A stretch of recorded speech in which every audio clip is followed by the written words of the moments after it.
साथियों, स्वागत है आप सभी लोगों का प्यारे सितारे चैनल में।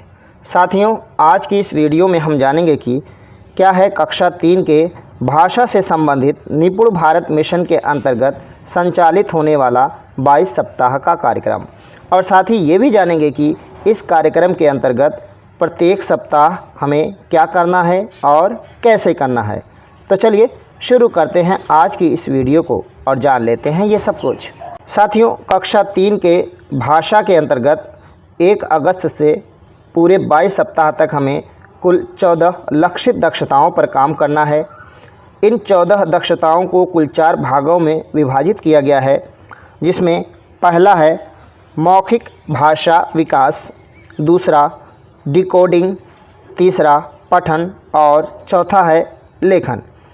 इसमें मौखिक भाषा विकास, डिकोडिंग और पठन से संबंधित 4 दक्षताएं हैं और लेखन के अंतर्गत 2 दक्षताएं सम्मिलित की गई हैं, जिसका विस्तृत उल्लेख ग्रेड 3 के हिंदी की टीचर्स गाइड के पेज नंबर 16 पर हम देख सकते हैं।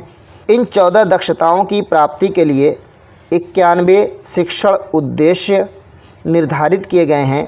मौखिक भाषा विकास, डिकोडिंग, पठन और लेखन से संबंधित जो दक्षताएं हैं, इन्हें प्रत्येक दिवस की शिक्षण योजनाओं में शामिल किया गया है, ताकि बच्चे निर्धारित कौशल एवं दक्षताओं में निपुणता हासिल कर सकें।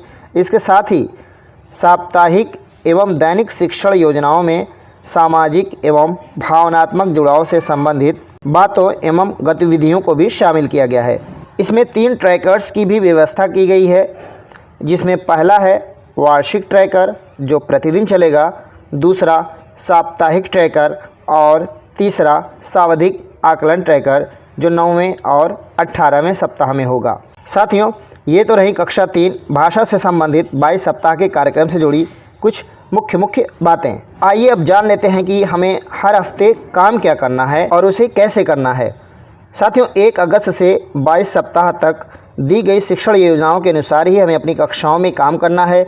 इस 22 सप्ताह वाले कार्यक्रम में प्रत्येक साप्ताहिक योजना को 3 चरणों में विभाजित किया गया है। सप्ताह के प्रथम 4 दिवस में हमें दक्षताओं से संबंधित शिक्षण कार्य करना है।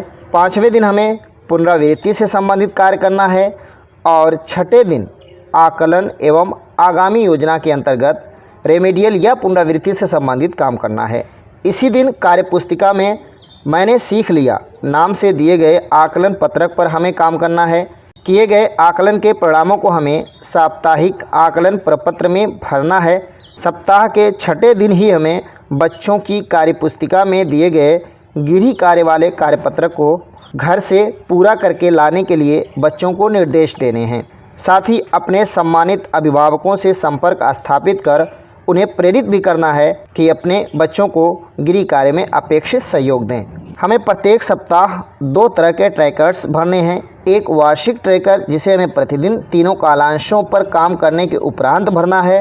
दूसरा है साप्ताहिक आकलन ट्रैकर जिसे सप्ताह के अंत में 6ठे दिन हमें भरना है। कार्यपुस्तिका में दिए गए ट्रैकर्स को बच्चे हमारी देखरेख में कार्यपत्रकों पर काम कर लेने के उपरांत प्रतिदिन भरेंगे।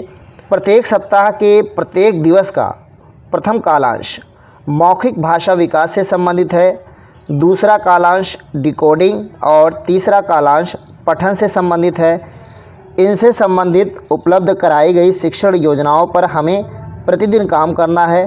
पहले सप्ताह को छोड़कर प्रत्येक सप्ताह के पहले दिन हमें पिछले सप्ताह के अंतिम दिन दिए गए गृह कार्य पर बच्चों से बातचीत करनी है।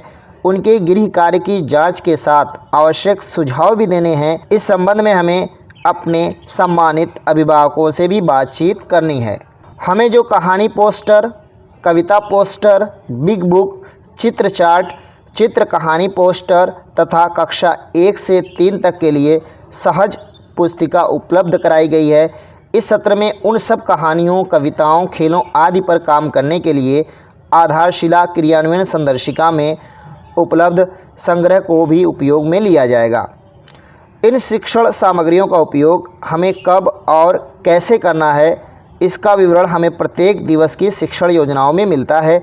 इसलिए प्रतिदिन शिक्षण योजनाओं पर काम करने से एक दिन पहले यह ज़रूरी है कि हम संबंधित शिक्षण योजनाओं को एक बार अवश्य पढ़ लें, जिससे कि हमारा कक्षा शिक्षण और अधिक सुदृढ़ और प्रभावशाली हो सके।